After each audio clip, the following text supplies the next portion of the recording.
It's time for the Movin The Chains podcast.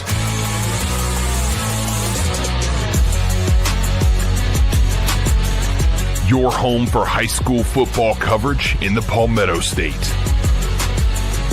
Every team, every game, every week. And now your hosts, Kevin Thomas and John Epps.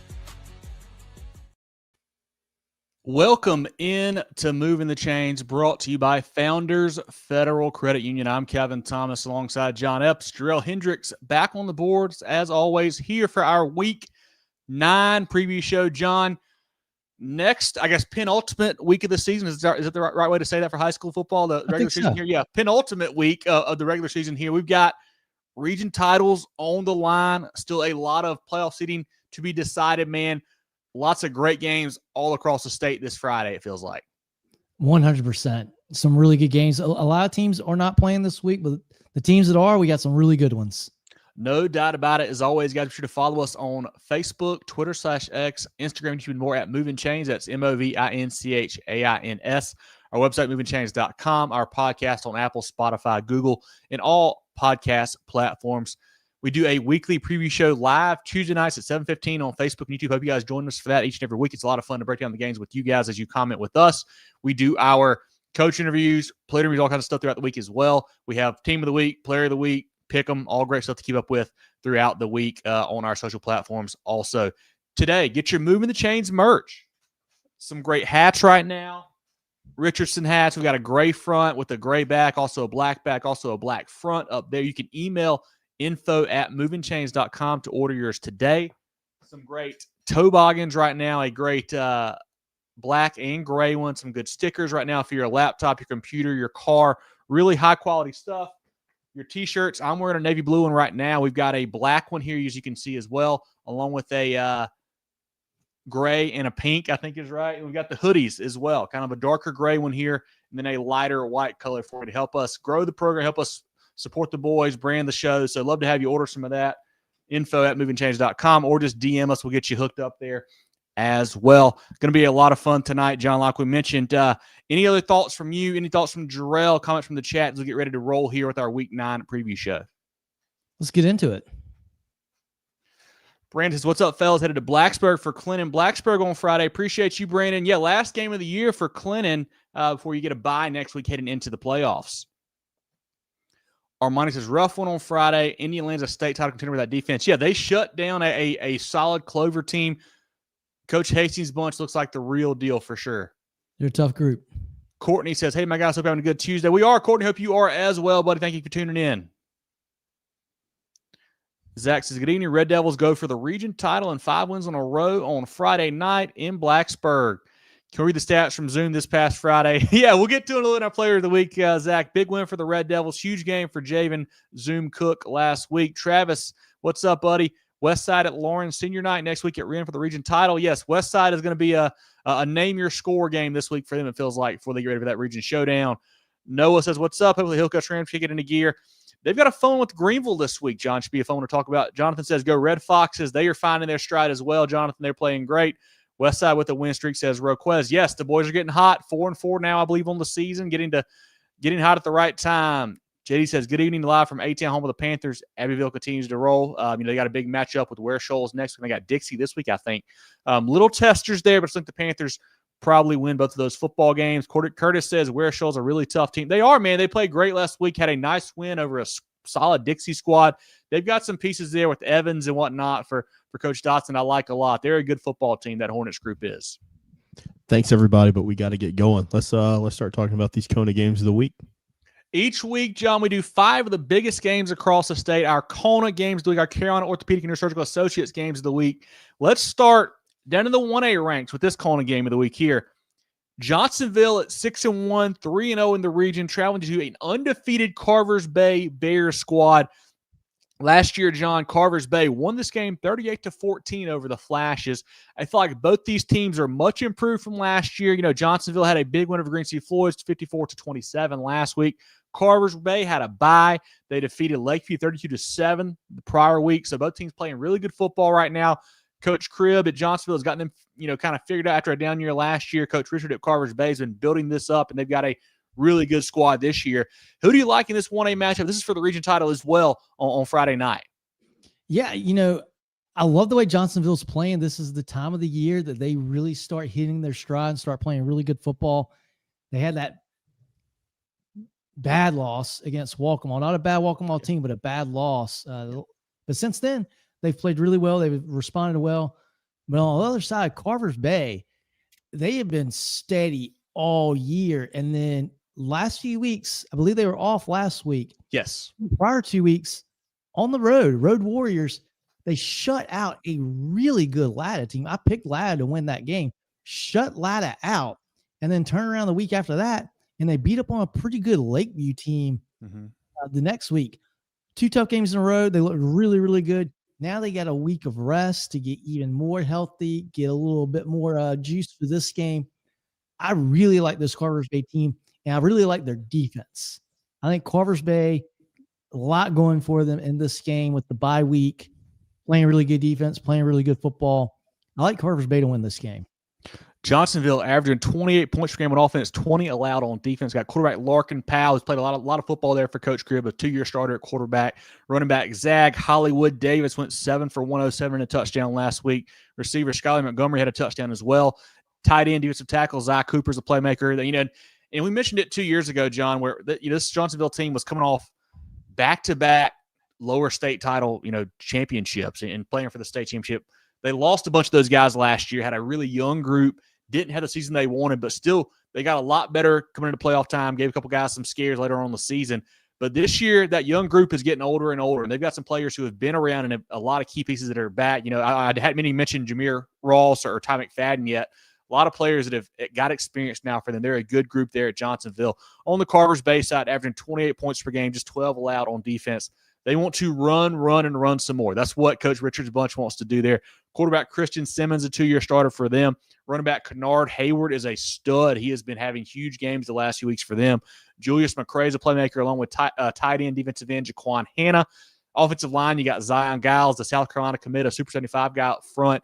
They are a mean physical football team, and they are tough to stop. And I think especially playing at home, that certainly favors the Bears. I think that bye week came at a great time. You had 2 long road trips, week, I guess, 6 and 7. You get a bye week, you get Johnsonville coming to you now this week. I like Carvers Bay as well. A good matchup here, John. This one has been it's 4-4 dating back to 2015. So you get a lot of back and forth in this one, but I think Carvers Bay has the upper hand this year. I think Coach Richard's bunch stays undefeated. I think they're a really good football team. They're a team that is kind of, I feel like, been laying in the weeds all season long to a lot of folks. I know we've hyped them up a lot on the program, but I feel like the state is starting to finally notice that Carvers Bay is for real this year. A proud program, and I think they are back in a really good spot right now. I think so too. Jerel, comments from you or the chat on this 1A Johnsonville Carvers Bay matchup? Yeah, heavyweight matchup here for the region championship. These 2 teams that are really great. And like you mentioned earlier, Johnsonville, uncharacteristic season last year, bounce right back this year, back to their winning way. So it's good to see the Flashes doing so. But this Carvers Bay bunch, I mean, it's like John mentioned, that game with Latta, we knew they were really good this year, but that really showed us how good this team was because they dominated the Vikings in that matchup. I'm going Carvers Bay here, like you said, at home. They're going to be able to just run the football and take care of business here. I don't think it's going to be a blowout by any means, but I really like this Carvers Bay bunch this year. And I still think Johnsonville's poised to make a deep run in the playoffs as well.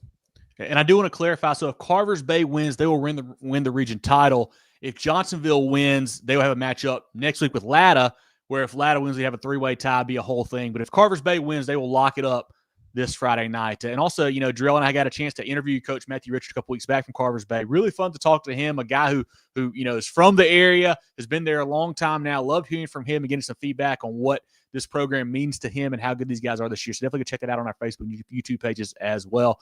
Jerel, comments from the chat on this matchup before we move on. Mario says, huge 3A game between Marlboro County and Loris. It certainly is. Dylan whooped Marlboro County last week. This week, they'll probably be Bulldog fans to hope they take off Loris and make a three-way tie there for that first place in the region. Should be a good one for sure. Dion says 33-17 Carvers Bay. John says, what's up, guys? Always listening to you guys. Senior night for Greenwood Eagles. Greenwood is playing great football, John. The one slip up against TL Hanna earlier on in the year. They've been awesome outside of that. Appreciate you tuning in as always. Should be a great end of the season for the Eagles. Shorty says, Kev, you on the third floor. Heard your house is massive. Depends on who you ask. We are in the designated Movin The Chains room right now, so that's where we're broadcasting from on tonight's program. It's the fourth floor, but who's counting? That's all we got on this game. Should be a great matchup. Let's go to the next one, guys. Our second Kona game of the week, a 2A matchup here, John. We got the Timberland Wolves at 7-1, 3-0 in region, traveling to take on the Philip Simmons Iron Horses, 6-2, 3-0 on the season. Timberland coming off a nice win over Andrews, 21-7 last week, averaging 32 points per game on offense, 17 allowed on defense. Quarterback Malik Goodman, 85 passing yards, 113 on the ground last week and 2 touchdowns. Receivers Carter Hawkins and Jordan Gorham. Gorham, a youngster getting a ton of offers and interest lately. He is a freak athlete for them. Offensive lineman Desmond Green, the Florida commit, Super 75 guy, leads that group up front for them. Defensively, Green gets it done on that side too. Last week had 7 tackles, 3 TFLs, a sack, a fumble recovery, and a PBU. And then Robert Roberts really kind of sealed the game with a pick 6 late for Coach Wright's bunch. On the Philip Simmons side, they dominated Academic Magnet 57-0 last week, averaging 43 points per game on offense, just 14 allowed on defense. Hayes Goddard was perfect, John. 12 for 12, 241, 4 touchdowns. Also ran for 32 and another touchdown. He has 20 touchdown passes, 0 picks on the season. Heck of a season for the young man there. Running backs are Monty Taylor and Jeremiah Richardson are the lead backs for them. Receiver Ashton Kellerman last week, 2 for 67 and a touchdown. Defensively, you got Nate Elsey, Ethan Chisholm, Layson Stockton, Deavante Irving, and Roman Hood. John, this is a fantastic matchup again, man. Philip Simmons team that's won 6 games in a row, a Timberland team that's been really solid all year long. Who do you like in this matchup for the Region Crown? Yeah, it's a great matchup here. I've got Timberland in my top 5. And, I look at the matchup and I go, man, I probably should have Philip Simmons around the top 5 too, but they lost those first 2 games. Tough matchups. They played hand-in-hand and a good Lucy Beckham team. Yeah, bigger programs as well. Yeah, starting the season 0-2. They haven't looked back since. Timberland, a really, really good team as well. I think this is going to be a really good game.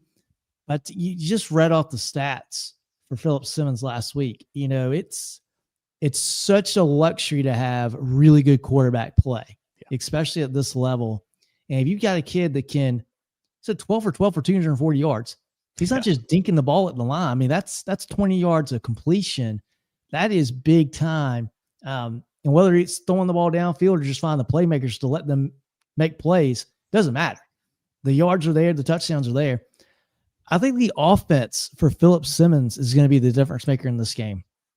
I like Philip Simmons at home to win this ball game because of their offense and because of the steady, consistent play that they've had at quarterback this season. Timberland, they're a program that always has good athletes, always has good size. It feels like that's no different for them this year. Quarterback Malik Goodman, he's a good leader for that group as well. And I mentioned Gorham. I think the way that they've got some size outside is really a difference maker. Like you can't, stack the box against that running attack there because you've got the weapons with Gorham and Hawkins who are big guys out wide as well for them. Defensively, same thing, fast, physical as you could expect from that group. Going to be a fun matchup. Last year Philip Simmons won this game 21-7. And I kind of think something a little bit similar, maybe a few more points on both sides, but I think that Philip Simmons feels like the better football team. They're well coached. They're going to have some wrinkles for this group here at Timberland to look for. I think Philip Simmons moves their winning streak to 7 in a row. I think they lock up the region title this week. I like what the Iron Horses are doing. Coach Bendig has done a fantastic job down there. I like Philip Simmons at home to win this football game. Jerel, comments from you or the chat on this 2A matchup? Yeah, keep it simple. I think Phillip Simmons, I agree 100% with what John had to say. I mean, I really like the offense. I think they're going to make the difference there. Seen the Phillip Simmons bunch play a lot the last few years, and I really like the way that they scheme it up and make it go. Not to say anything against Timberland. I think Timberland obviously is going to have the best player on the field. They got athletes aplenty. I think this should be pretty tight. I think it's within 2 scores, but I like the Iron Horses here. Perfect. Anything from the chat on this 2A game, Jerel? Dion says 35-14. Phillip Simmons, a big win there. He's predicting. Deuce says Phillip Simmons 28-7. Too much for the Wolves. Terrence says Hampton County in the house. What's up, guys? Hampton County playing great football. Terrence, appreciate you joining us as always, my man.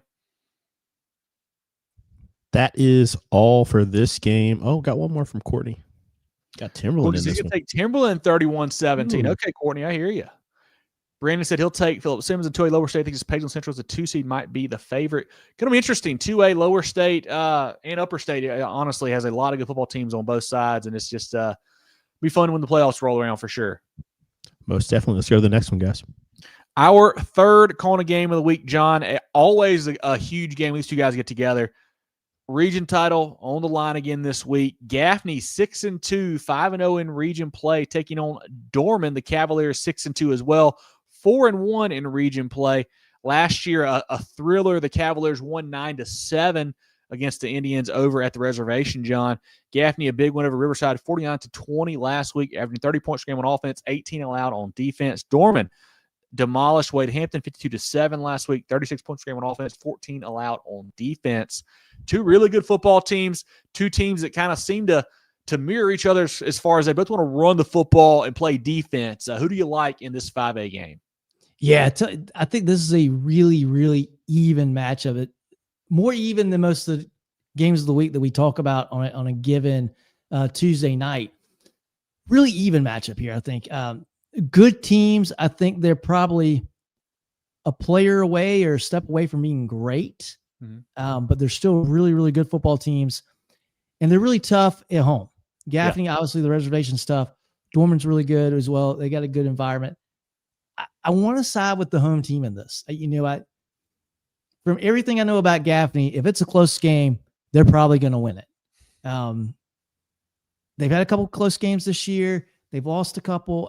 What scares me about Dorman, I say they lost a couple. They lost 2. Dorman, though, the same way. Their 2 losses, they lost by 3 at Spartanburg a couple weeks ago, and then they lost that overtime game against Greenwood early on in the year, really putting Greenwood on the map. So I'm not super confident in either one of these teams in a really close ball game. And I think we're going to have a really close ball game on Friday. I'm just going to basically coin flip here. I'm going Dorman just because they're at home. But I think it's going to be a really good game. Probably a quick game with all the running that we see. But I think Dorman at home. I'm gonna go with the Cavaliers. If this game is at the reservation, I'd say the exact same thing and say Gaffney's going to win because of the home field advantage. Gaffney quarterback Banks Boughton has started to kind of find his groove, it feels like. Last week, 9 for 10, 145 and a touchdown. Ran it 7 times for 96 yards and 2 more touchdowns. He's really a good runner, electric with his legs. It feels like that's really his difference-making skill there, it seems like. Running backs, Justin Dawkins went 10 for 61. Josiah Hill, 8 for 88 and 2 touchdowns. And Dominic Odom went 9 for 70 and a touchdown, led by Scotland Dover up front, the Shrine Bowl lineman. Defensively, Zion Ratchford is a difference maker. He had 8 tackles last week, a really good playmaker for them. Geronte Kimbrough had 8 tackles and 1.5 TFLs. AJ Logan, and then DB Zion Dawkins, the guy I like a lot on the back end. On the Dorman side, Meek Slidell had a touchdown pass at the quarterback spot. Running back Nick Means had a TD. He's got 15 on the year. Isaac Tate, 2 touchdowns rushing as well. He's a good complimentary back there to Means. Receiver Corey Cole had a touchdown. You got Watkins, Himes, Camden Miller also has options for them along with Mickler. Defensively, Contavian Anderson, the Clemson commit, Super 75 guy, Shrine Bowler, as well as Jabez Thomas lead that group. We mentioned the run game, John. I do want to shout out Dorman offensive line coach Michael Lancaster won his 300th game as a coach last week. Not the head coach, but still, a part of 300 wins is really cool for him. They always have a good group there on the O-line for the Cavs. This is going to be a fantastic ball game. What worries me a little about Gaffney, John, is that last week had a lot of penalties. You got to clean that up. When you have a game with 2 teams that are this tightly matched, you can't have a personal foul or a big hold or just, whatever it is at a key moment. That can really flip the game. So that stuff worries me. Got to get that cleaned up for Coach Littlejohn's bunch there. And just like the the Johnsonville Carvers Bay matchup, this one has been really tight as well. It's 5 games apiece going back to 2016. So it's definitely an interesting matchup between these two guys here. And like I mentioned earlier, both teams want to run it. It might come down to who can throw it better. And that I don't know who I trust in that department right now. So going to be a fun one. I don't know where I want to go either. Jerel, do you have any thoughts? Can you sway me one way or the other? Because I don't know what I'm thinking here in this Indians-Cavs matchup. I got no persuasive argument for either team here in this particular game. I felt good about Dorman until they stubbed their toe against Spartanburg a couple weeks ago. So I was like, okay, they seem to have it figured out. And then that game happened. And then Gaffney, I kind of just think they are what they are right now. And I think their coaches are doing a fantastic job of realizing that. Obviously, they're getting it done on the ground, relying on that, trying to protect the ball and dealing with those things, not having a vertical pass game really this year, and kind of just leaning into it. But I got to agree with John again here. I think if this game's at the reservation, give me Gaffney, but it's at Dorman, so I'm going to go with Dorman. Don't feel good about it at all. So I think these are like some really good players. I think these teams are not to the top level as reflected with our polls and things like that as some other teams are. But I think it's going to be a fantastic matchup, and it's going to be an intense football game. Hope that helps. Not really. No, it really doesn't. I gave you a precursor to it. I told you I wasn't going to be persuasive at all. I know, and I've been trying to think about common team, like who do you guys face like this other team, or I just don't know who do we compare it to, and I can't get a feel for it. Like I was like, maybe if you look at Spartanburg, compare them to one of these guys, or maybe a Burns. I don't know. It's a tough one here. Just because you guys both took Dorman, I'm going to take Gaffney, just to kind of save face the program here. I don't feel good about it. I don't feel good either way about this one. Should be a great matchup. Last year, 9-7. I don't see it being that low scoring again. We're going to see a few more points, but I do think maybe in the 20s sounds about right. So a quick game, a lot of running the football, a lot of great defense. So looking forward to seeing Ratchford on Gaffney and then Anderson on Dorman get after it. It's going to be a lot of fun having those guys stop the run. I do worry. Dorman had some defensive linemen go down a couple weeks ago, Christian Warian and whatnot. I don't know what the health of those guys is. So if they're back, that's a big plus for Coach Morse's bunch. If not, that could be an issue there. But should be a great ball game. What's the chat saying about this one, Jerel? A fantastic Friday matchup here. Zach says, give me Dorman just to mess with the Gaffney people. I love it. Aaron says, if Dorman plays Phil Anderson in the box, they win easy. Yeah, I like that idea. Kind of bring him up down, let him play in the box, attack that run game. I think that's probably a smart move there. Yeah, the last few games, I don't know what the stats were this game, but Banks Bell, he's been like single digit passing attempts like in a lot of games this year. So I don't think that's too far off. Patrick says, come on, John. Hey, man, prove me wrong. I know what's happened before. It'll happen again. Dorman 28-24 says Brandon. Courtney's going Gaffney 23-20. Patrick's got 500 yards of offense for Gaffney, 350 on the ground. Yeah, ran the ball fantastically, man. I mentioned 3 backs here that had 65, 70 plus yards, plus Boughton as well. So definitely a good performance on that side of the football. Dorman throws it better, says Aaron. I do like their offense a little bit better. Patrick says, y'all are crazy taking receipts again. I love it.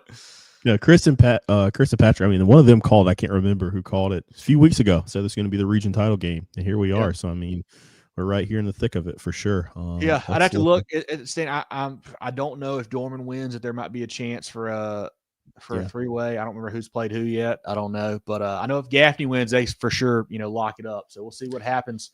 Should be a good one on Friday night over in Spartanburg. Or Roadblock, I guess, technically, right? Yeah, and if Shorty, if you rework that question, I will get it on the screen. I can't put it up as is, but let's go to the next game, guys. Our fourth Kona game of the week, we've got Ridgeview at Sumter. The Blazers 6-2 on the season, 4-0 in region play. The Gamecocks 7-1, 4-0 as well in the region. Last year, Sumter steamrolled that Ridgeview bunch 49-6. John, a huge win for the Gamecocks last season. Last week, Ridgeview 29-7 over West Florence, averaging 36 points per game on offense, 11 allowed on defense. Sumter 47-34 over Blythewood, 41 allowed on offense per game, 19 allowed on defense, John. It feels like this Ridgeview group has been a team that was really tested early, 2 losses to Northwestern and Dutch Fork, had some injuries early. The quarterback goes out, Trey Howard, Christian Jackson missed some time as well for them, but they continue to keep battling and playing really good football. Sumter, the lone loss there to White Knoll, kind of surprising to me, honestly, early on in the year, but have just steamrolled a lot of folks since then. But it does seem like they can give up some points every now and then too. So it should be a fun matchup here with the Blazers and the Gamecocks. Yeah, it's going to be a really good game. This is a big game for 5A because these are two teams that I feel like, we've talked about Ridgeview, I feel like maybe a little bit more than Sumter. They're 2 really good teams. They're probably going to be in the thick of it as we get late into the 5A playoffs. The Sumter team, I think they're as good, maybe not quite as good as Gamecock teams the last few years. And the big reason is the defense. The defense has taken a little bit of a step back this year. They've had a couple games where they've won.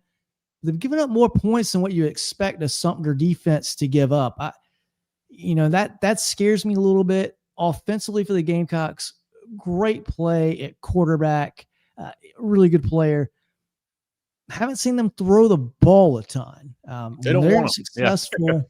Yeah, when they're successful offensively, it's pushing around people up front and then having their big quarterback and big running backs pound the ball.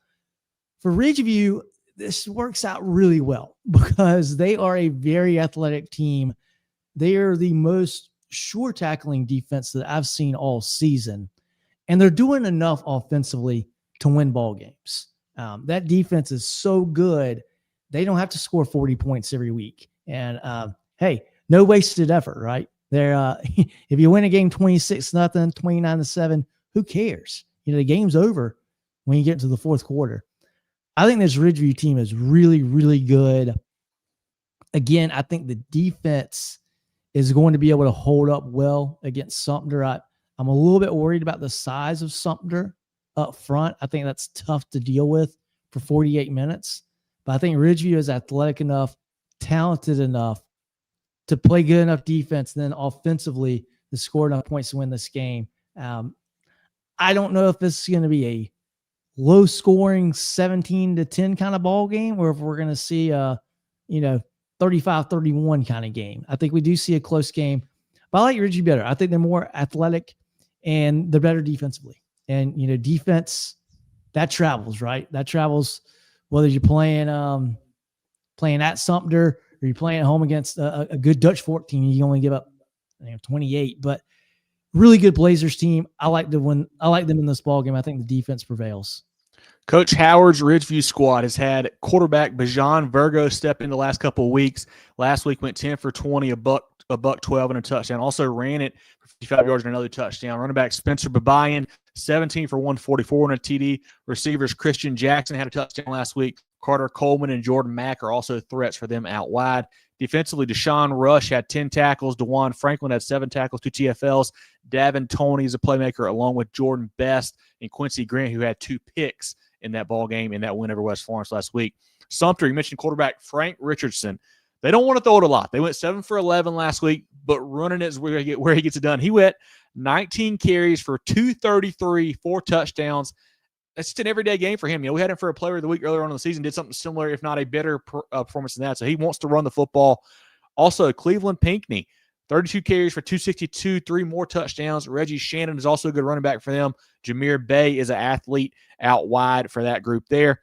They've got 3,045 rush yards on the season, John, to just 550 pass yards. So I think that tells you all you need to know about that Sumter Gamecock offense right there. Defensively, Ty Marys, Thompson Durant on the back end, 12 tackles, half a tackle for all that. So he's a headhunter, a hard hitter back there for Coach Barnes.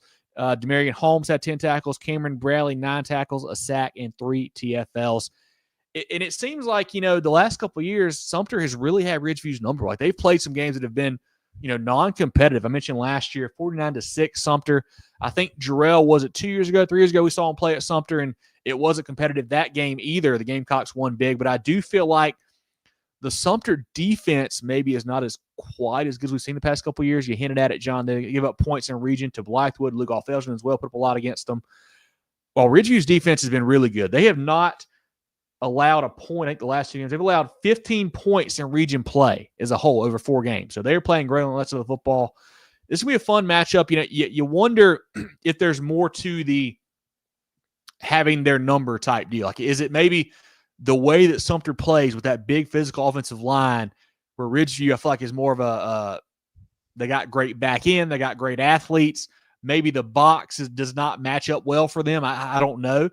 So you wonder if that's an issue this week. I don't really know what to think about that. But Ridgeview as a whole, man, just been super impressed with them. With the injuries they've had, they're a team that is well coached. They don't beat themselves. I mean, the defense, fast, physical. You said sure tackling. They certainly are. They're a legit contender in 5A. You'll see in our poll in a little bit. We got them very high. And then on the Sumter side, just what they have done with that ground attack is really impressive. But I think this is the year that Ridgeview goes on the road and gets them. I think the Blazers have kind of had this game coming, had this game circled, obviously. I think Coach Howard's bunch gets some revenge on the road. I think they win this one and win the region title this week. Jerel, comments from you or the chat on this other huge 5A matchup? Yeah, I got to go with the Blazers here too. I like this Ridgeview bunch, and like I just can't believe, like I'm saying this, like the Ridgeview defense is like better than Sumter's defense, and I don't think it's close. Yeah, like it's like they have performed so well this year, and that's not really their calling card. So I think this is a special bunch. I just love the way they've rallied, especially after the losses early, both on the field and in the locker room, losing players, and they have just played so good this year. That was 2 years ago into that game. I don't know. It was disappointing, the fact that the game wasn't very good, or we didn't get any of that fried fish to kick off the day. But I know, but I like Ridgeview here as well. But I do like your point of it being, who has the psychological advantage. You feel like Sumter does here. So we'll see how it plays out. But I like Ridgeview winning this one too. Any comments from the chat? Kevin says, hi, MTC, go Great Collegiate. Hey, Kevin, I appreciate you joining us, man, as always.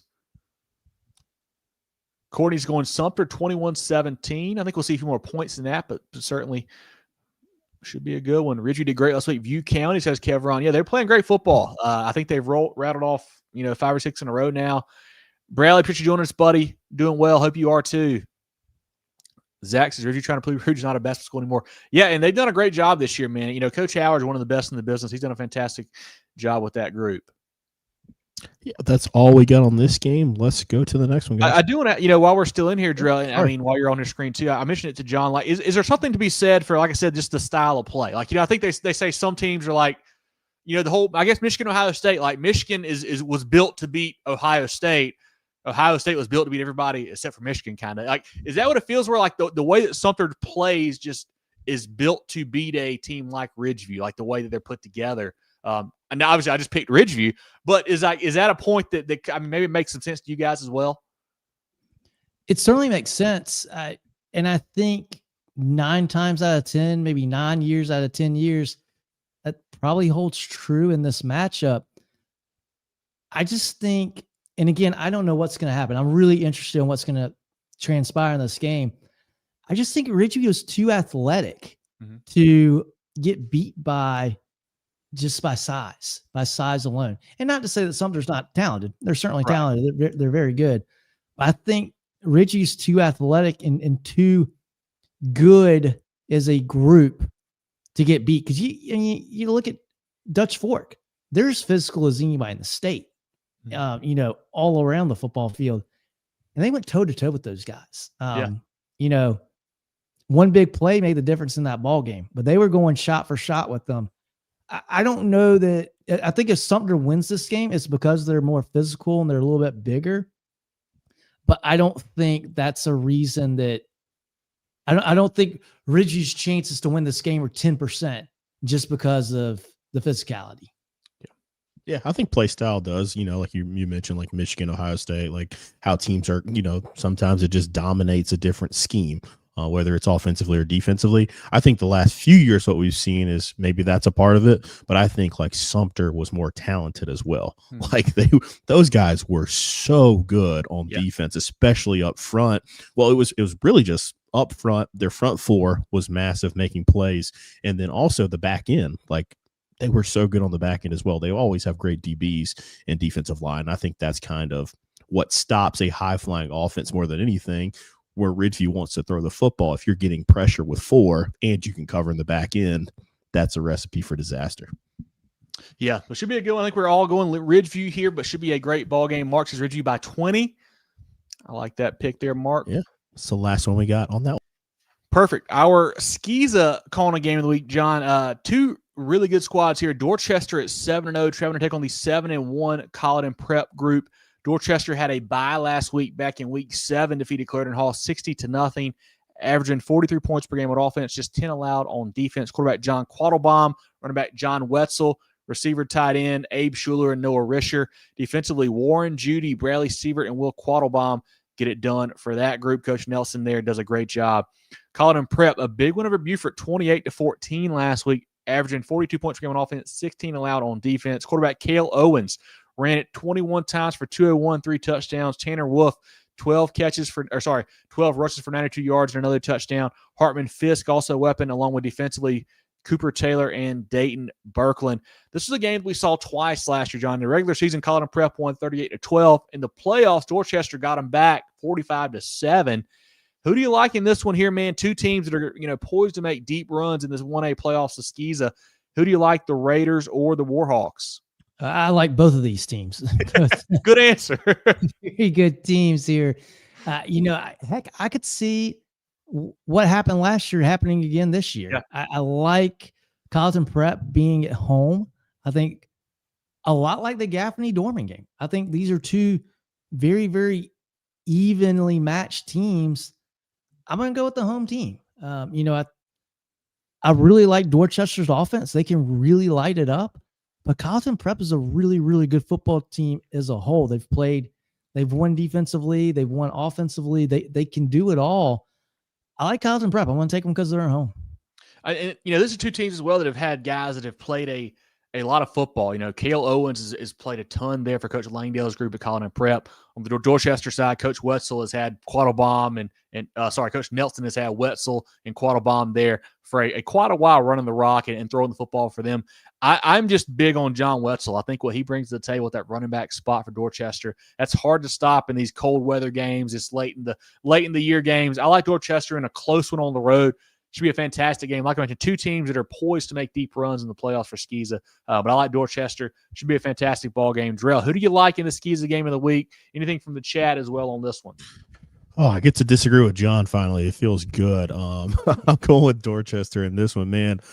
This one's hard, though. Like, this is very, very difficult. My rationale here, because I think these teams are so evenly matched and they're so good, Dorchester's just been so good to me in the pick'em contest the last few years. Obviously, they've been winning a lot, but they've been better. So I'm going with the Raiders to win on the road. I like what they get done here, and that's just my, going off vibes with this pick, because I don't think you can go wrong either way. Yeah, I like that. I mean, you got two teams that are 7-0 and 7-1. They're both pretty solid there. Jamie says Colleton Prep's had a really strong offense. Dorchester's defense better stop them win the ball game. He goes 35-14 Raiders. I like that pick, Jamie. I think both teams are super talented. I said I'm on your side. I like Wetzel a lot and Quattlebaum as well there for Coach Nelson's bunch. Anything else, Jerel? Yeah, that's all that we have for that one, guys. Perfect. Once again, guys, if you missed one of our Kona games of the week, when the show is over, you can go back and watch it. It'll be live on Facebook, YouTube. You can go ahead and check it out afterwards. Once again, our Kona games of the week, we had Johnsonville at Carvers Bay, Timberland at Philip Simmons, Gaffney at Dorman, Ridgeview at Sumter, and then Dorchester Academy at Colleton Prep. Appreciate our friends at Kona for bringing us those each and every week. Jerel, let's shout out to friends of the program. Then we'll come back and go through the rest of the statewide slate, 5A down through SCISA. Everyday life means everyday expenses. Spend smarter with a Founders Federal Credit Union credit card, offering you low rates and big rewards where it matters most. Enjoy all the benefits of saving while using your Founders Essential MasterCard. Make every swipe and tap count with smart rates, big rewards on select cards, and no balance transfer or annual fees. Because your money should go where you want it to. That's the power of Founders Federal Credit Union. Apply today at foundersfcu.com. Relax. You're with Founders. With 3 convenient locations in Spartanburg, Duncan, and Greenville, Carolina Orthopaedic and Neurosurgical Associates, Kona offers the most advanced training and experience in orthopedic surgery, neurosurgery, sports medicine, and pain management in the upstate. Go to kona.care to learn more. John, let's take a look at the 5A slate here in Week 9. Yeah, we start in the Low Country. Fort Dorchester will be hosting RB Stall. Carolina Forest, a big game here. Carolina Forest hosting Myrtle Beach. Another region title on the line here. Carolina Forest has been really good. They let one loss to Irmo. Myrtle Beach lost to Irmo as well earlier on in the year, and I can't remember who their other loss was too. But they played great for Coach Wilson lately. You get two really good running backs, Jaron Fox at Carolina Forest, and then Michael Cohen at Myrtle Beach. Two guys that are fantastic back there in the backfield for these guys. Going to be a fun game. I think Carolina Forest at home a little too much firepower right now. I like what Coach Morse's bunch is bringing to the table. A team in five. I mean, both these teams, honestly, John, but especially Carolina Forest at 7-1, really flying under the radar in 5A. A team that has had some decent runs over the past several years. Made some nice runs, second, third round of the playoffs. Could be in for that again. We'll see. But this should be a fun matchup on Friday night down there at the beach. That was Sumter also that beat Myrtle Beach early on in the year. Sumter and Irmo. That's right. That's their two losses. Yeah, and I tell you what, Carolina Forest, they win this game, win the region. You've got home field advantage for a couple rounds. You're getting a bye first round of the playoffs too. So yeah, there's nobody that wants to play Carolina Forest in the playoffs. They have made that fact. In the Midlands, Dutch Fork will host River Bluff. Seen a lot of talking from River Bluff this week about this one. A team that, first-year head coach Perry Parks trying to kind of instill a confidence, trying to get that program turned around, and the guys are excited. I hope you're not asking for something you can't handle. We'll see. Dutch Fork, may not be their, elite level we've seen other seasons. They're still pretty dang good, John. So going to be a fun one. I think Dutch Fork at home especially wins this football game, but River Bluff, they're ready, it sounds like. Yeah, that's not a bear I want to poke. We'll see how that goes. Hillcrest will be at home against Greenville. That's a big game there. I think Greenville, if they win that contest, I want to say they've got TL Hanna, I think, next week. And so if they beat Hillcrest, I could set up a game with TL Hanna where if they win, it's a three-way tie for the region. If they lose it, I think the region will go to TL Hanna there. A fun one there. And I think Hillcrest is a dangerous team to Greenville because Greenville's had trouble scoring points this year. I know they can play defense, but I think Hillcrest got enough offensive firepower. They could, light a fire, and they might be able to scare Greenville. I think they might could win this football game. Malden gave Greenville a heck of a scare last week, John. The Rams are a team to look out for in this one, but it'll be a fun matchup over at Chandler Stadium on Friday. I think the Rams are the better team, but I think Greenville's more talented. So, it's going to depend on who brings their A game in that one. Good comment from Shorty there. We talked about the Kona game of the week. Sumter hosting Ridgeview. Staying in that same region, we got Lugoff Elgin hosting Spring Valley. West Ashley will be at home against Somerville. Chapin, without a win on the year. They host Irmo without a loss on the year. That's going to be a tough one. I don't think this is the week they get it. I don't think. No. No. Another Kona game of the week in the upstate. Gaffney going to Dorman. We got Spartanburg traveling to Burns. That's a big one there. Two teams that are, kind of middle of that region, probably fighting for maybe a home game in the first round. We'll see. It feels like, Burns just can't quite get it together. Played a tough one last week, a low-scoring game, but they did defeat Eastside, which is big for them. Spartanburg, Trent Lynch, Trey Burt getting back and healthy. They're playing good football right now. Should be a fun one. Always fun when those two guys get together, really.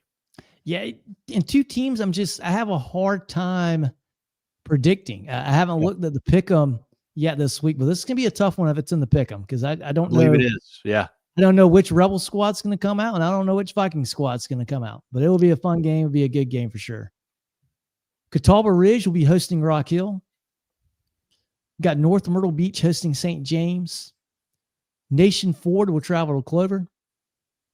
TL Hanna is at home against Easley. Woodmont on the road against Malden. Greenwood will host JL Mann. We've got a good game here in the Low Country. Ashley Ridge traveling to James Island. At Ashley Ridge team, fresh off the butt whooping they gave Somerville. Really tough squad to keep that rolling against with James Island, but this will be a really, really fun game to tune into.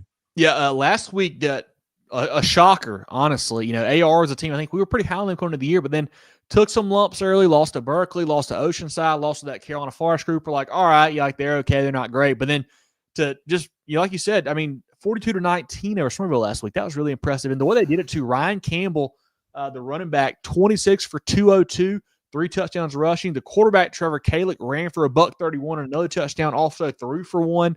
I mean, that offensive showing there for that Swamp Fox bunch is super impressive. They'll face a probably tougher test on the defensive side this week because James Island is the real deal.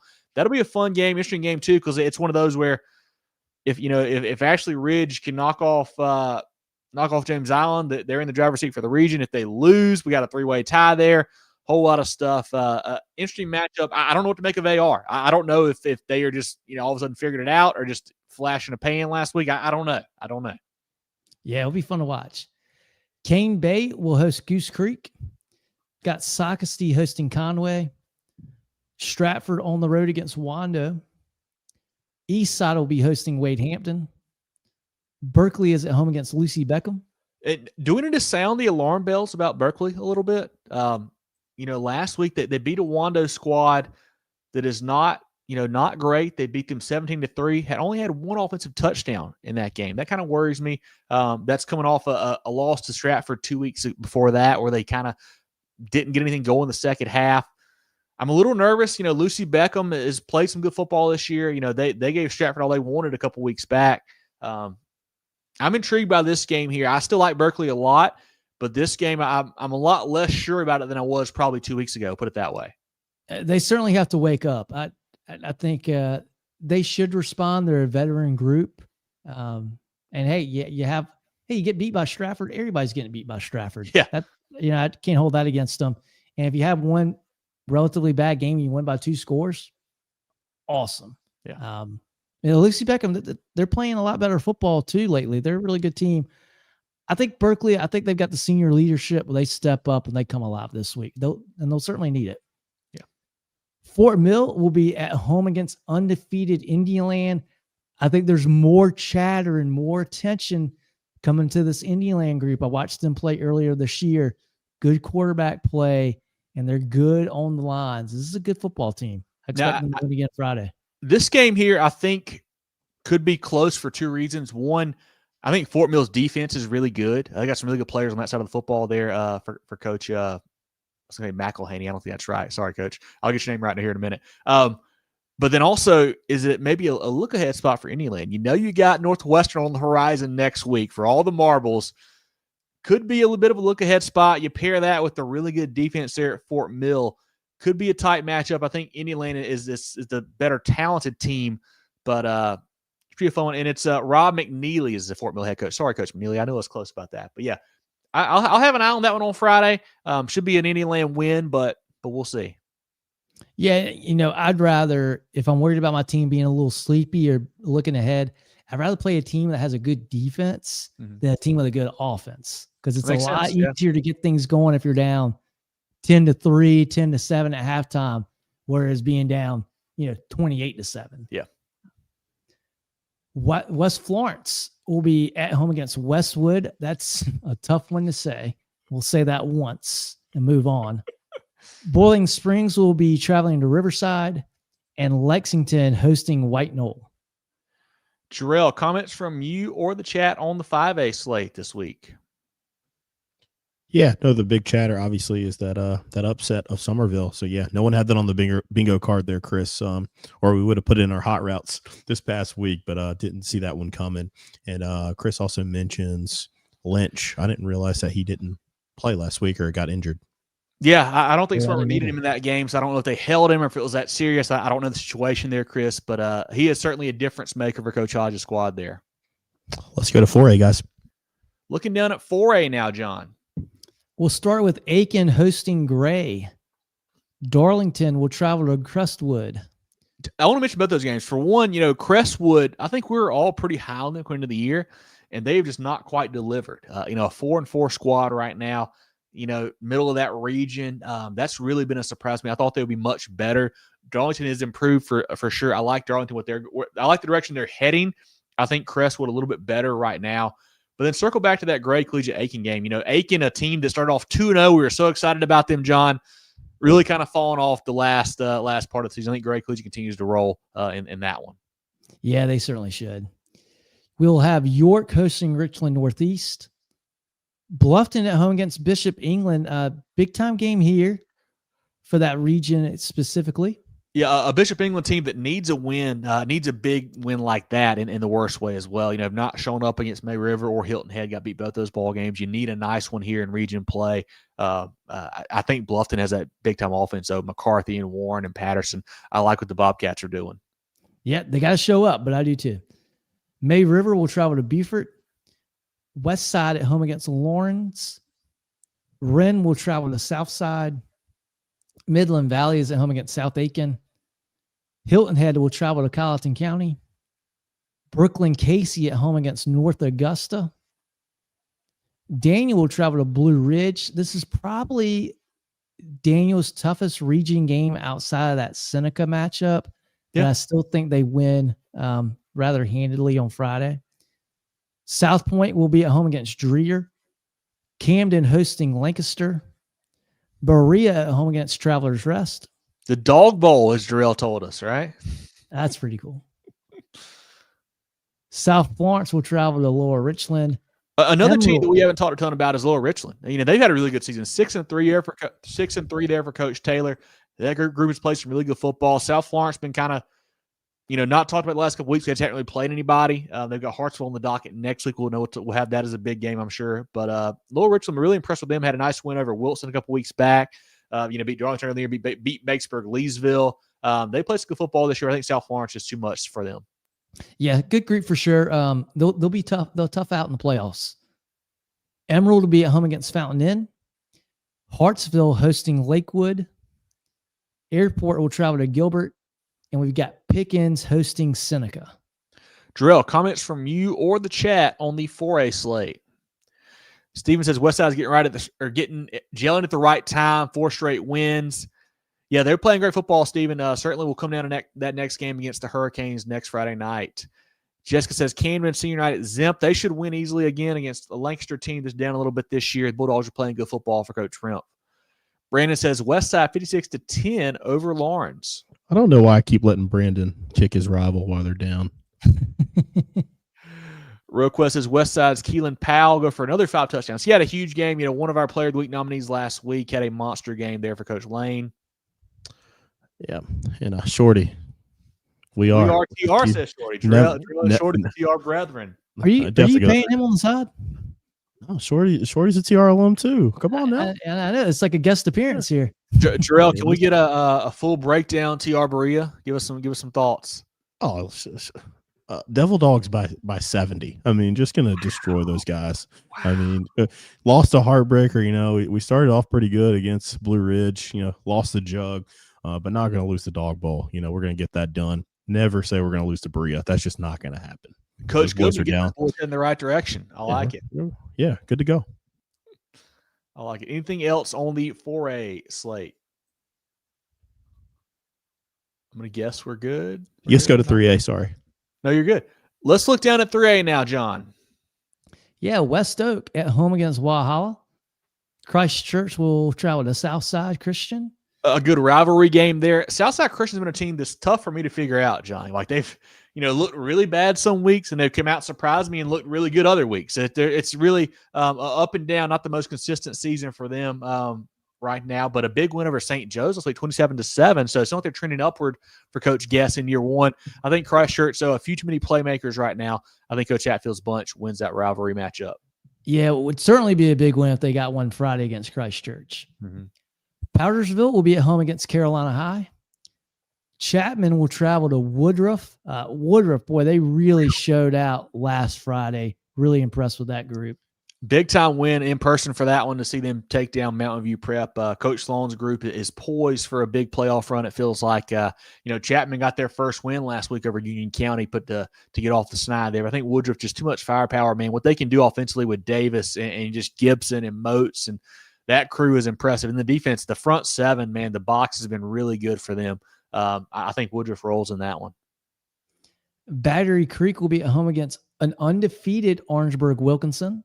A team that, we have tried to keep mentioning them, but it's just hard to because they haven't played the toughest schedule lately. They've got Oceanside next week.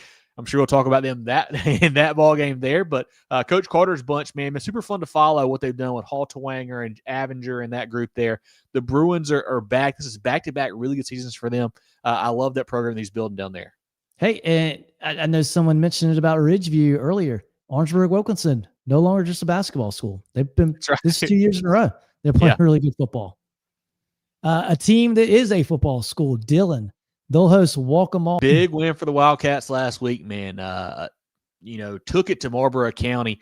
I looked at the stats. I believe Dillon now has given up one offensive touchdown to Marlboro County over the past 2 seasons. So, like, they are doing a great job on that side of the football, man. And then the young pieces are getting better and better. Zay Robertson out wide's a stud. The quarterback, Kale Sam Funktalia, is getting better and better for that group there for Coach Roller. They're a team you want to look out for in the playoffs. Yeah, for sure. And like you said, they're only going to get better and better. Yeah. That's a good group. And I tell you, the pressure that was on them last week in that Marlboro County game was pretty high, especially for a young group. And boy, they responded. They responded great. Yeah, John, and I want to say this too. Kind of, we've talked about Dillon. That Walkmall group's really good too. They're playing this week. Coach Johnson does a great job there. They've got the greats. I think it's AJ and Adrian. Man, they're a tough out. They're 6-2 on the year, man. Playing some really good football. They're a team that I think we were all high on going into the year in 3A. They've got 2 losses to Carvers Bay back in week 0 and then to Loris 2 weeks ago. This Walkmall team is a good squad. I think Dillon a little too much this week though for them. A Walkmall team that started to play really good football this time last year too. Yeah. Staying in that region, we've got Ainer hosting Georgetown. This is a chance for Georgetown to get a W. Probably the best chance they've got all year. Yeah. Belton Honeyman Path will be at home against Pendleton. Broome hosting Mountain View. MVP needs a nice bounce back. I think this game here, it could be my hot routes points factory game here. I think both offenses are really good. In MVP, Coach Ramsey's bunch, I'm sure they will bounce back. Did not have their best showing last week. Should be a fun. I think MVP wins this ball game, locks up second in that region. We've got Keenan hosting Newberry. I'm intrigued by this one, John. Newberry has been really good all year long. Keenan, we expected some good things out of them. Hunter O'Neill at the running back spot has been good, but they hadn't played great. Last week, you get Cam McMillan, the transfer from South Point, is back. He's playing quarterback for them now. They get a nice win last week over a Fox Creek team that we thought was pretty solid. I think Keenan's a completely different football team with him at the quarterback spot. They've got some pass game now. Newberry, I think they're the better football team, but it's just tough to judge this Keenan group because I think they've changed so much just in the past couple weeks. It'll be a fun game to keep an eye on. St. Joseph's will travel to Palmetto. Chesney is at home against Crescent. Marlboro County, tough schedule for Marlboro County. Now they've got to travel to Loris. Tough 2 weeks for those guys. Yeah, and I mentioned it earlier, Dillon, I think, has to be the biggest Bulldog fans this week because, if Marlboro County wins it, we'll get a 3-way tie for the region title. And I don't know what the tiebreaker is in that region, but they need Loris to take an L this week. But I think Loris is just too good, man. I like what that group does. Moon Jerel had a huge game last week for Coach Mance's group. Grim Lewis, all the Shermans. They are a really tough out. I think the Lions win this game. And yeah, Zach, that is up to each region to decide how they want to change that. Yeah. Yeah. And how they want to sell a tiebreaker. Some of them are crazy. We've got Swansea hosting Fox Creek. A Swansea team with their first loss this week, Silver Bluff. Interesting ball game over there. See how they bounce back. Yeah. And tough Fox Creek team as well. North Charleston will round it out. They'll host Hanahan. Hanahan, a good football team there for Coach Turner, getting better and better, it feels like. North Charleston, really good athlete. Lorenzo Kitchen Jr., kind of all over the field for them. He's a stud for that Cougars group. But I think Hanahan goes on the road and wins this football game, but should be a good one on Friday. Jerel, comments from you or the chat on 3A? There we go. Swansea by a lot, says Bulldog. I kind of lean that way as a bounce back for them as well. Oh, and then Dion's got Fox Creek 28-10. So Swansea's not good at all. Okay. We'll see. Love that. Boss Man's got Newberry by 30. Newberry by 21, says Dion. Request says BHP Woodruff is a playoff matchup we all want to see. Certainly do. We didn't get it last year. Woodruff got knocked off by Powdersville earlier on, but should be some great offense in that game for sure if we get those two together. Brandon, Swansea had first loss this week to Silver Bluff. Yep, that was a tough one for them. Courtney says, I think when the big BHP Bears went on Friday, region champs on senior night. I believe so as well. I think Basically got it locked up now, I think, with that win over Crescent, but I think that would secure no ties or like that as long as they win on Friday. And Shorty just leaves me hanging. We're going to lose to Berea. Oh, no. Just left me hanging. Left me hanging. But yeah, that's all the comments we got for this one, guys. Perfect. Let's shout out some friends of the program. We'll look down at the 2A, 1A, and SCISA ranks. Preferred Home Services. Schedule your sewer drain clearing with Preferred Home Services today. If we can't clear it, it's free. Electrical, plumbing, cooling too. Go, go, go, Preferred. Looking for top-notch sports gear and uniforms? Look no further than First Team Sports. With 30 years of serving the Carolinas, First Team Sports is your local full-service dealer. From youth teams to colleges, we've got you covered with team uniforms, staff apparel, Letterman jackets, sports equipment, and facility branding. Visit our local store in Greenville or firstteamsc.com. Make First Team your first choice. Founders Federal Credit Union means banking made for you. The on the go, the pick up and go, and the oh, I want to go. Because at Founders, we give you the financial tools that make every dollar work for you. For the little things to the big things. For your future and your peace of mind. We'll always stay grounded in our roots, but reaching beyond what you'd expect is where we'll always go. Find out what our members already know and enjoy a new way to bank. Relax, you're with Founders. Let's take a look at the 2A slate now, John. Yeah, in 2A, Hampton County, they will host Whale Branch. One of our Kona games of the week, Philip Simmons hosting Timberland. That should be a great ball game there. Manning will be at home against Marion. Marion's still looking for their first win of the year. Struggling down there for the Swamp Foxes. Columbia will host Eau Claire. Big time game here. Saluda traveling to Strom Thurmond. Always a fun game there. Yeah, when I was looking into it, we were talking, I guess, last weekend or last middle of the week, John. Like, hey, you know what? We're looking at for week 9. What's going to be big? And we had kind of circled this one as a game of the week until Saluda went and got knocked off by 96, and that kind of knocked it off there. I've been a little bit worried about Saluda all year. I feel like they haven't been as good as some things we've seen in the past there for the Tigers. Strom Thurmond continues to roll. It seems like, man, I love what Coach Webb's bunch brings to the table. Saluda, I just don't know if they've got the firepower to score with Strom Thurmond. I think the Rebels can kind of shut them down defensively. I think Coach Webb's bunch rolls and locks up the region title. If they lose this ball game, it gets really interesting next week with Saluda and Batesburg Leesville playing. But I think Strom Thurmond wins and takes care of business this week, and I think they lock it up. A lot of talent on that sideline for the Rebels as well. Allant Collegiate hosting East Clarendon. Clinton will travel to Blacksburg. Pelion is at home against Batesburg Leesville. A Batesburg Leesville team that has kind of found their stride. I think Amadre Wooden has ran for 200 plus, I think, the last 3 or 4 weeks, really getting it going there for Coach Lawson's bunch. They have the tough loss to Strom Thurmond. Since then, they've been on a roll. They continue that this week over Pelion. Mullins will be at home against Kingstree. Sherrall, a surprisingly 4-4 now Sherrall Braves squad. They'll travel to Buford. Chester traveling to Mid-Carolina. Edisto is at home against Barnwell. Chesney hosting Crescent. Liberty will go to Landrum. Central Pageland at home against Chesterfield. Central needs a bounce back. If you guys didn't see it, one of the crazier endings to a game last week with Andrew Jackson defeating those guys with a late 4th and goal score, and they get a strip as the guys going in for Central there. Just a crazy ball game. I still think Coach Easton's bunch there at Central is a really good football team, man. I think they're going to beat Chesterfield, I think, by a few scores. I like the talent that they've got there with Lou Allen and Holloman and Wilson and crew. That might be the wake-up call that Central needed there last week to kind of clean some things up, get away for some penalties, some turnovers. Might be what they needed to get them going the right direction again. And you talking about wake up. This Andrew Jackson team is certainly woken up. Yes. They'll travel and play North Central. A little bit of a rivalry game there. That should be a fun one. 96 will be at home against American Leadership. Andrews will be at home against Burke. So I was trying to read the comment there about Andrew Jackson. Sorry, I missed it. My fault. Yeah, they are getting hot. I saw that part. They are getting hot. They're playing some good football. And hey, how about the hustle to run the running back down there at the end of the game to win that ball game?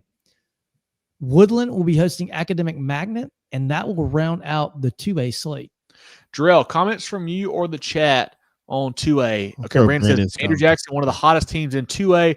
Upper State bracket is a Region 4 champ. Yep, that is correct. So I think 1 and 4 goes Upper State, 2 and 3 will go to the lower state out of Region 4. Strong throwing by 14, says Dion.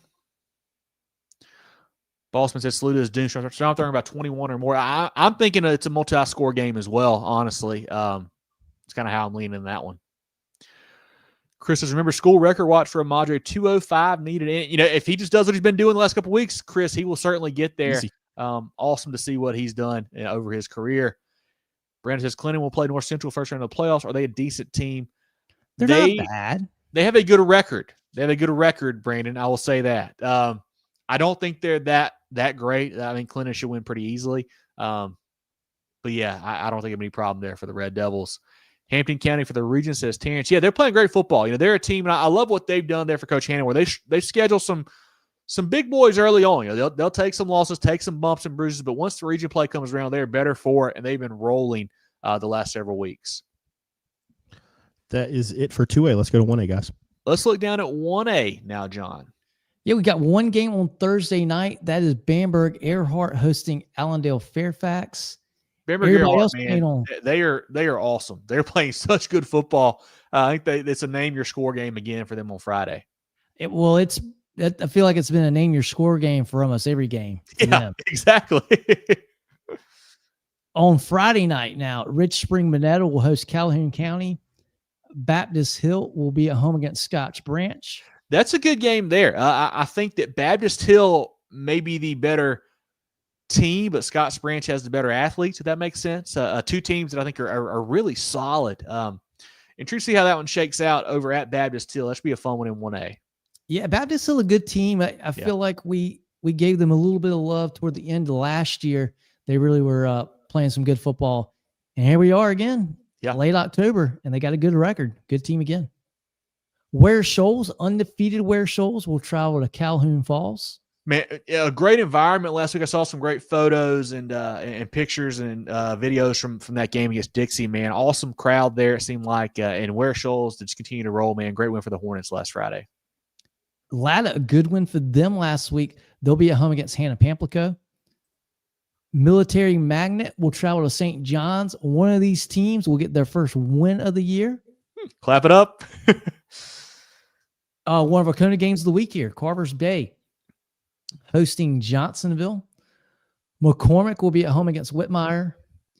Green Sea Floyd's hosting West Columbus out of North Carolina. Wagner Sally at home against Williston Elko. Hunter Kenner Tyler will travel to Blackville Hilda. Lamar's at home against C.A. Johnson. Cross will travel to Bethune Bowman. Abbeville at home against Dixie. I'd love for this to be a really good game. Dixie's a good squad. I just think Abbeville they're too good. I'm really intrigued by that one because I want to see how Abbeville Ware Shoals next week goes. So I think this will give us a good barometer. Like, hey, are they in the same ballpark or not? We'll see how this game shakes out on Friday. I hope they are. I'm scared that they're not, but it'll be fun to tune in and see. Great Falls will be at home against Louisville. Little rivalry game there. And to close out 1-8, Lee Central traveling to McBee. Jerel, comments from you or the chat on the 1A slate. Let's see. Brandon says Ware Shoals legit. Took it to a good Dixie team last week. Ware Shoals Abbeville should be a great game next week. It certainly should be. I hope it will be, man. Ware Shoals is super impressive what they've done this year. Let's keep it moving, guys. Let's look at the SCISA slate now, John. We've got Hilton Head Prep traveling to Dillon Christian. Also, we've got Augusta Christian at home, and I don't know. Give me a second, I'll tell you. The Georgia School of Innovation. Yes, is who they'll be playing. Obviously, 7-2 squad. Heathwood Hall is at home against Camden Military. John Paul II hosting Hilton Head Christian. Carolina Academy will travel to Christian Academy. Our SCISA Kona game of the week, Colleton Prep at home against Dorchester Academy. Beaufort Academy hosting Andrew Jackson Academy. Jefferson Davis will travel to Kings Academy. Yeah, and I feel like Kings has had a really good year this year. 5-3 season for them is super cool for what they're building there. But it feels like in the 8-man ranks, there's a a tier that has Jefferson Davis, Holly Hill, and W.W. King, and then Kings is kind of that next group. I think JDA rolls in this one. Porter-Gaud will be at home against Cardinal Newman. First Baptist hosting Pinewood Prep. Cross Academy will travel to Holly Hill Academy. Cathedral Academy travels to Palmetto Christian. Clarendon Hall is at home against Greenwood Christian. Lawrence Academy will travel to Richard Wynn. Patrick Henry Academy hosting Orangeburg Prep. Carolina Academy hosting Thomas Hayward. You know, I feel like I keep thinking that Thomas Hayward has it figured out, but then all of a sudden they don't. I think I'm going to go with Carolina. Head coach David Ring. I think they win this game at home. I can't get a feel for Thomas Hayward, and I can't. So I'm going to go Carolina, the Bobcats. King Academy hosting Newberry Academy. Wilson Hall will travel to Thomas Sumter. Hammond is at home against Ben Lippen. Lee Academy hosting St. John's Christian. Calhoun Academy will travel to Spartanburg Christian. Northside Christian at home against Florence Christian. PD Academy travels to Bethesda. Really big game there for you, Kev. Yeah, a rematch of the 2A state title game last year. You know, PD's got some injuries right now. Not playing great on the defensive side of the football. Not a good matchup when you're playing a Bethesda team that has tons of studs like they do, man. I think it might be a tough night for the Golden Eagles on the road down in Savannah as well. Not an easy trip for the Golden Eagles, but that Blazers team is for real this year. And the final game for SCISA, Trinity Collegiate hosting Lawrence Manning. Jerel, comments from you or the chat on the SCISA slate? Nothing right now. That's all we have, and looking forward to that. See how PD fares against Bethesda. That's always fun, and that's my first ever SCISA game, so that'll always be special. Those two teams right there. I love it. Well, Jerel, let's shout out some friends of the program. Then we'll come back, go through our pick'em, our polls, and the rest of the show. Everyday life means everyday expenses. Spend smarter with a Founders Federal Credit Union credit card, offering you low rates and big rewards where it matters most. Enjoy all the benefits of saving while using your Founders Essential MasterCard. Make every swipe and tap count with smart rates, big rewards on select cards, and no balance transfer or annual fees. Because your money should go where you want it to. That's the power of Founders Federal Credit Union. Apply today at foundersfcu.com. Relax. You're with Founders. The George Agency has been serving the insurance needs of South Carolina for over 40 years. They're a full-line insurance agency concentrated in employee benefits and health insurance with an office in Mullins and Murrells Inlet, but they can help you all across the state. They have clients in Greer, Rock Hill, Columbia, and more, so wherever you are, they can help. Give Bradley, Wayne, Richard, and the crew a call or check them out online at thegeorgeagency.net. That's thegeorgeagency.net.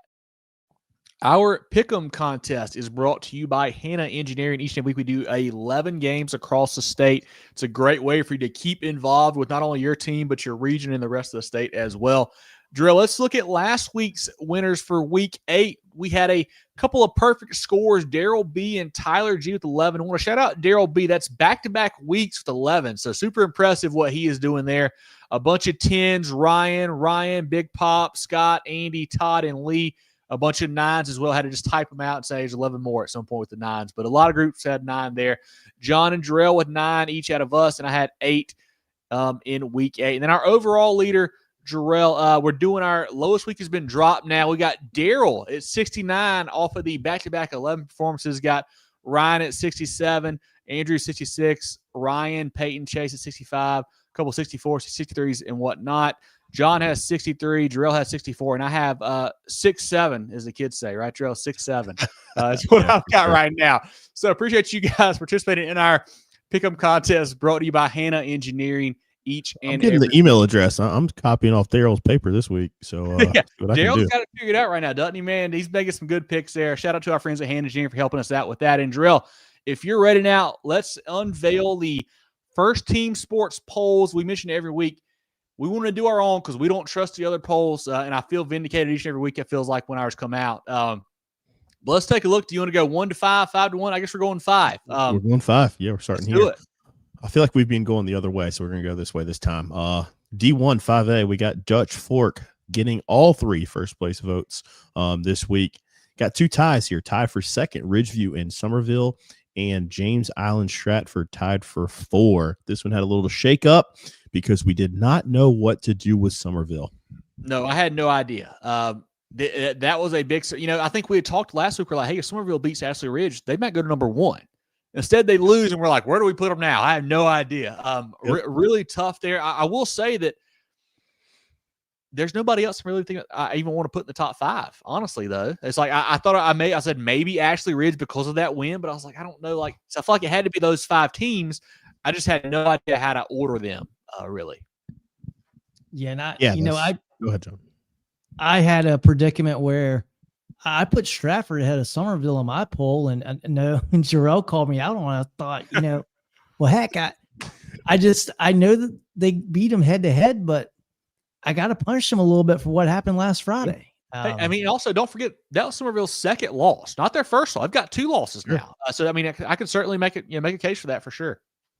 It wasn't calling you out. It was just asking. I want to know what you value, because too, like, I want to know what you guys think, because I value your opinion on when I make my poll as well. So, it was not calling you out, because Somerville, they didn't lose though. They got crushed. Yeah. Like, it wasn't close. So the only hard thing for me is, like, I do head to head is my number 1 thing. So that was the reason why I felt like it was best to keep them ahead, but different strokes for different folks. Let's go to Division 2, though. We got Irmo sitting at the top, getting 2 first-place votes. Northwestern getting a first-place vote at the number 2 spot.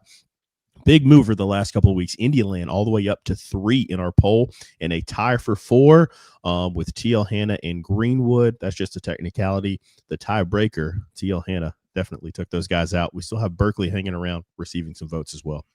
Yeah, super intrigued by this Indian Land group, man. They have been high risers for us, and they will get a good test with Northwestern next week for sure. We'll really find out about those guys. I think we talked about it last week. I still just have a hard time with like TL Hanna, because like I know they beat Greenwood, but I just don't. I don't know. Like, they worry me. Like, I don't know if they're the 4th best team in 5A Division 2. They won some good games, I feel the same way, Kev. They won some good games. Yeah. Yeah, I think 8 out of 10 times Greenwood wins that game. I think Greenwood overall is probably a better team, but TL Hanna was better that night, and honestly, that's all that matters.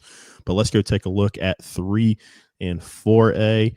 4A has a little bit of a shakeup on the bottom portion of the poll here. South Point, surprise, surprise, they stay at the number 1 spot, getting all the votes. South Florence at 2, Gray Collegiate at 3. Another high riser got Hilton Head Island up to 4. Daniel hangs on at 5, and North Augusta slightly dropping out, but still receiving some votes. What do you guys make of 4A this week? I wanted to put Hilton Head Island high. I was like, I just don't know who to move out, because nobody in the poll did anything bad. Like, nobody lost, nobody had a bad performance. So it was a tough one for me to figure out what to do with them, really. So, I don't mind that poll where it shook out. I think those are the 6 best teams. I think that we made the point last week. We continue to not have AC Flora in there. Well, I know why the other polls do, but I don't really feel bad about that. I think we've got a good group here for sure. Yeah, I think Greg was off last week, right? I honestly, I don't remember. I think they were, because when I was making my poll, because I had them toward the backside of my top 5, and I thought, okay, well, maybe I put AC Flora in, maybe I put North Augusta in. Then I looked at it and I thought about it. I was like, no, I think Gray's better than both of those teams still. Gray Collegiate. They top 5. They beat South Aiken 44-7 last week. Okay. Yeah, no, I'll say it. North Augusta is a team that's been a stalwart in my poll, and I dropped them out this past week. I've really struggled with them and Daniel, like who I should keep there. And I want to reward Hilton Head for what they've done the last few weeks. And they've won these games convincingly. They've played really, really well. And obviously at the top portion, there's no punishing those guys. And I think we'll see some movement, obviously, the next couple of weeks there as well. But going over to 3A, Oceanside stays at the top spot, getting all the first place votes. Newberry at 2. Woodruff makes an appearance again in a big way. They're up to 3. BHP's at 4. Loris is at 5. Guys, I don't know about you, but I think 2 through 5 can't be any tighter. We could probably throw some other teams in the mix. I think you could just pick those out of a hat and order those however you want to. I still think Oceanside's a step above these guys. But what are your thoughts on the 2 through 5? I agree.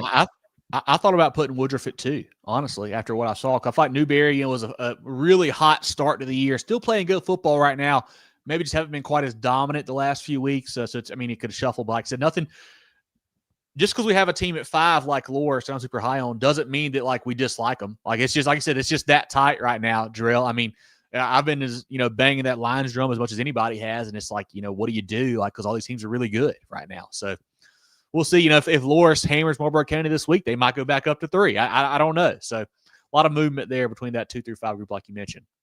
Yeah, and I really wanted to move Woodruff higher than I did, but I thought, well, gosh, I can't punish some of these other teams just because they still won. They just played somebody different. And, I love Mountain View. I like that program. Love the fans. Love the support. I don't know how good they are. We talked about it last week that, their schedule was a little bit lighter. And I didn't expect to happen what happened on Friday. I didn't expect Woodruff to really put it on them like they did. So that kind of goes into account as well. Maybe Mountain View's not as good as we thought they were, but I'll tell you what, I can't wait for the playoffs to start for 3A. It's going to be the wild, wild west with these guys. Yeah, again, and I think BHP is like we're not against them at all. I think they're just suffering from competition, and I feel like I value rewarding some of these schedules more so than what they've played, but that doesn't mean that I don't think they're a really good football team as well. But yeah, we'll go down to 2A and 1A. And in 2A, this one's interesting to talk about here. We got Strom Thurmond in first place, but they only have 1 first place vote. Clinton has 2 first place votes. They slide into the 2 spot. Hampton County at 3. Andrew Jackson here in the poll at 4. And Central Pageland hangs on after losing that tight one with Timberland sliding out and still receiving votes. What do you guys make of 2A? I can't wait for the 2A playoffs. I mean, it was tough for me because, like, Jerel, I agree with you. I certainly value head-to-head a lot. But it's tough when you got a Central Pageland team that has now lost 1 game that was to Andrew Jackson, but Andrew Jackson's got 3 losses. So it's like, well, how much, I don't know, because in one of those losses for Andrew Jackson as well was the Fairfield Central. We don't have it in the poll at all. So it gets really tricky there at some points. I didn't know what to do with that part there. That's what really threw me off. I didn't know. I was like, I don't know how far to drop Central. I don't know how high to go with Andrew Jackson. And honestly, I feel like the rest of the poll moving up was just kind of by default. I was like, well, let's just put them up there and then we'll figure out what to do with the other guys. I don't know. With Clinton, I have the opposite problem with Clinton. I'm the Strom Thurmond vote, but Clinton, I punished them earlier in the year because they had losses. Yeah, against good teams, but they still lost. I watched that Daniel game and they felt like they kind of gave it away. But this team is really, really good. Like I'd have no problem with them getting first place votes and being second in the poll. But I just in my head I can't jump them ahead of a Strom Thurmond. Strom Thurmond's going out and won the games. I got to reward him. I can. I got Clinton number 1. I think they've earned it, especially once they've come back to competition that's closer to their classification. They have just been rolling through it. I think they've really hit their stride. Those games we're talking about them losing are to quality opponents, teams that we have ranked in other classes. So I give them, quality loss is such a terrible way to phrase it. But I mean, if you're going to schedule the big boys and continue to play those programs, I'm going to give you credit for it. And I think that's kind of something we saw with MVP. Maybe they were a little bit inflated from the competition, and that's a new school. Like they don't really have the opportunity to build out a schedule like a historic program like Clinton, but you kind of see it later on down the road. And AJ, man, like you've mentioned, 3 losses, but you got to put them up. They're going to win that region. And that's a really, really good region too. Like we're talking about North Central, Central Pageland, Schraw. Those are really, really good teams in Lower State. The hardest one for me out of those 5, Hampton County. Yeah. That's the one that I struggle with. Yeah. I'm going to be interested to see, if the game goes like we predicted this week, where if Philip Simmons beats Timberland, then really what do we do? How high do they jump in the poll? It's an absolute mess. Or if Saluda knocks off the Rebels, what do we do then? A lot to be figured out still in 2A as well. Most definitely. Let's look at 1A. I mean, again, this one stays the same, and I don't think this one has changed. And I don't know at least a month. We got Abbeville at number 1, getting all 3 votes. This one's been the easiest graphic for me to make all year. Abbeville at 1, Bamberg 2, Carvers Bay 3, Cross at 4, 5 with Johnsonville. Again, we'll see some movement here in 1A. The hardest thing here, guys, is a team that's not receiving votes and frankly should, is Ware Shoals, but we only got 5 spots. Yeah, if we were going 6 deep, I mean, I got them in there, no doubt. Yeah. Yeah, it's tough, man. That's the one for me. I just hate leaving Ware Shoals out. That great season they've had so far, but that's your poll for the week. Really exciting stuff, guys. Yeah, really appreciate our friends there at First Team Sports for helping us put that together each and every week. And I do want to mention this too. I know we got a comment earlier from our friend Nathan on our page outside of the show, but wanted to mention the RPI. And I don't know if you guys are familiar with the way the RPI works in South Carolina. You guys might care, you might not care. I don't really know. But basically 5A and 4A are using that for some playoff seeding. There's a Max Preps RPI, and it's really weird, Jerel and John, because it takes in 40% your winning percentage, 30% your opponent's winning percentage, and the other 30% is your opponent's winning percentage.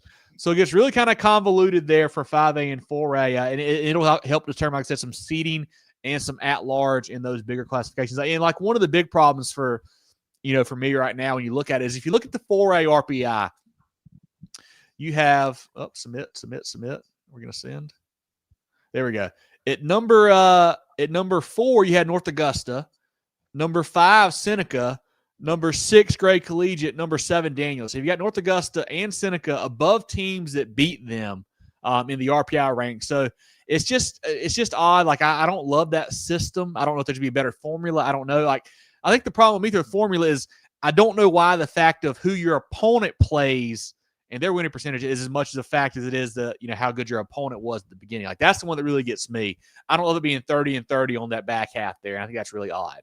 Well, and what I can't get over is there's nothing to compensate for different classifications. Right. It's just you could, yeah. You could be a 1A. Well, I know it doesn't count for 1A, but okay, you could be a 4A team. You go up and play. Hey, South Point. They played Northwestern. Yeah, Northwestern's really good, but they lost that game. You're like, yeah, they lost to Northwestern. They're one of the best teams in the state. Yeah. And, somebody could lose to a 1-loss 4A team that's just not that good, plays an easy schedule, and it gets counted the same. It's crazy. Yeah. So, this is the second year of them using this. I'll be really intrigued to see if they continue or what the situation is going to be. When we get this next reclass here, they might change the way they do that. I don't know. But certainly interesting. I don't really understand as well, Jerel and John, one of you guys may have seen this. I understand, I guess, for 5A because you're breaking out different regions where half a region goes high, half a region goes low. I understand that. But like for 4A, why are we using it for 4A and not for 3 or 2 or 1? Because there's not a split class there. So I don't really understand the dynamic of why they do it that way. That's a great point. But just wanted to bring that to you guys' attention. I think it gets updated every Tuesday, every Monday. So certainly have an eye on that the next couple of weeks as we get ready to really find out who is playing where in the playoffs. Once again, our poll is brought to you by First Team Sports. I want to shout out our teams of the week. We had Ashley Ridge for that big win over Somerville, 96, their big win over Saluda, and then Dillon going on the road to beat Marlboro County. Those are all powered by Preferred Home Services. And then our players of the week insured by the Georgia HC. We had Aiden Gibson at Woodruff, Javen Cook at Clinton, and Amari Verner at Seneca.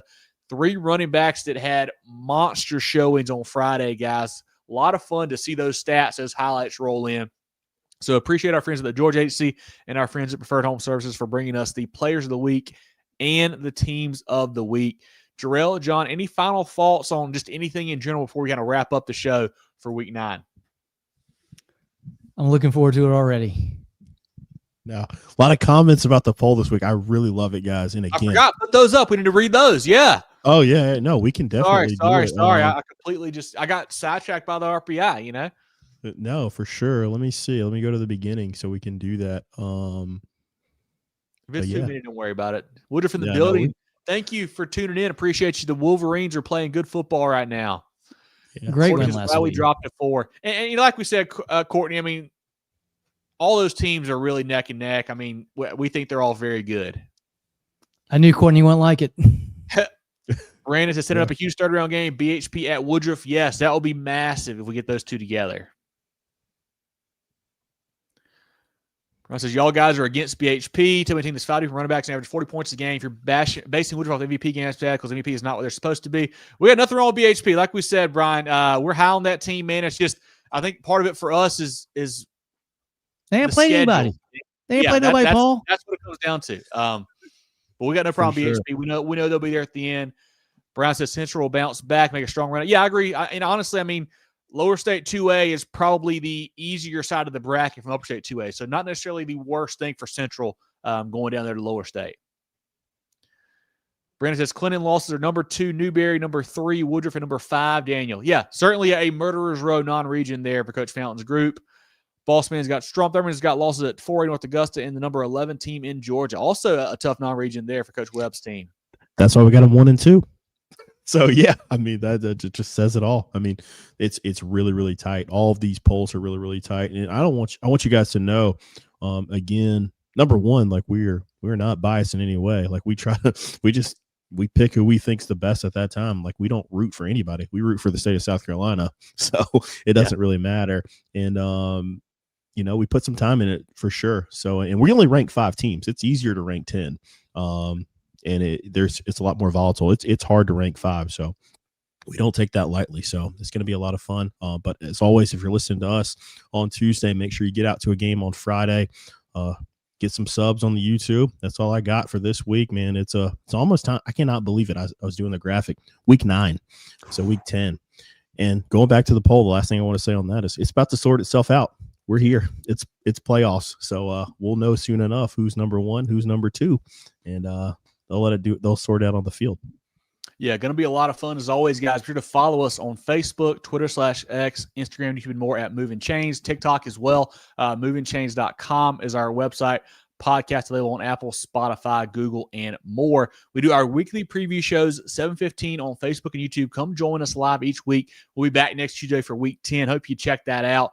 Throughout the week, we have coach interviews, player interviews, Jerel, players of the week, teams of the week, all kinds of great stuff going on. Throughout the week. Check us out on there as well, like all those social platforms like I mentioned.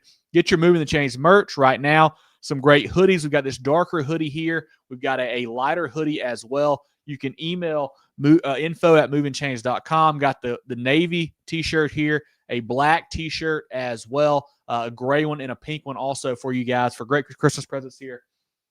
A great sticker right now. Looks great on your car, your water bottle, your laptop, whatever. Couple good toboggans, gray and black. Also some hats. Richardson hats, gray front, black back, gray front, gray back, black front as well. Lots of great options. They're all posted on our social media pages. Order one today. Support the boys. Support us. You can order it info@movinchains.com or DM us on social media to get yours ordered. Love to see you guys repping some more of our stuff, helping spread the word. I keep saying this, we've got how many thousands of listeners each and every week on all of our platforms, but there's a lot more people that don't tune in who don't know about us yet. So hopefully you guys will help us spread the word, tell more and more folks. Really enjoyed getting out to Woodruff last week. Got to see a lot of folks that we know, Brody, Sean, Curley. We're great talking to those guys. Obviously, Coach Sloan, Coach Ramsey, catching up with them was a lot of fun. Skyland, saw him down there. Man, it was all the Woodruff student section was yelling. I appreciate you guys shouting me out as well. Fun talking to you guys. So a lot of fun down there. At Varner Stadium, man, was a great atmosphere and a great showing from the Wolverines. So if you see us this Friday, certainly say hello. Come say hey to us, man. Love to chat it up with you. But, John, anything else from you? Anything else for you as we wrap up here in week 9? No, I'm looking forward to it. I'm hoping to take in the Timberland Phillips Simmons game. Really looking forward to that on Friday. It's great. Every week we've got really, really good matchups, and it's not in just one part of the state. It's all over the place. We are really, really lucky to have some really good football in this state and some really talented athletes. And hey, we never talk about the fans. Just some great support. Support from the student bodies, the parents, the community itself. That really makes it special as well. So hats off to all of you guys that go out on Fridays too. Certainly. Anything else from you, Jerel, as we wrap up here? No, week 9, I'm getting sad. Last week of the regular season next week, so make sure you get out and support. Do the pick'em contest. Thank our friends Hand Engineering for doing that each and every week. And hopefully I can catch up to you this week and next week. I love it. I got 6'7", Drew. If you catch me or not, I don't know. But It's better than 6'7". What you got? Moving the Chains is always brought to you by Founders Federal Credit Union. For John Epps and Jerel Hendricks, I'm Kevin Thomas. This has been our Week 9 preview show, talking all things South Carolina high school football here on Moving the Chains. We'll catch you guys next week. Get ready for the ultimate South Carolina high school football experience with Movin The Chains. From previews to recaps, we've got you covered. Dive into our expert preview shows, predicting winners and sharing insights. Then join us post-game for the thrilling recaps, exclusive interviews, and highlights you won't find anywhere else. Plus, connect with fellow fans on our Friday night spaces on Twitter/X. No one covers South Carolina high school football like us. Join us at Movin Chains on all social media platforms and visit movinchains.com today.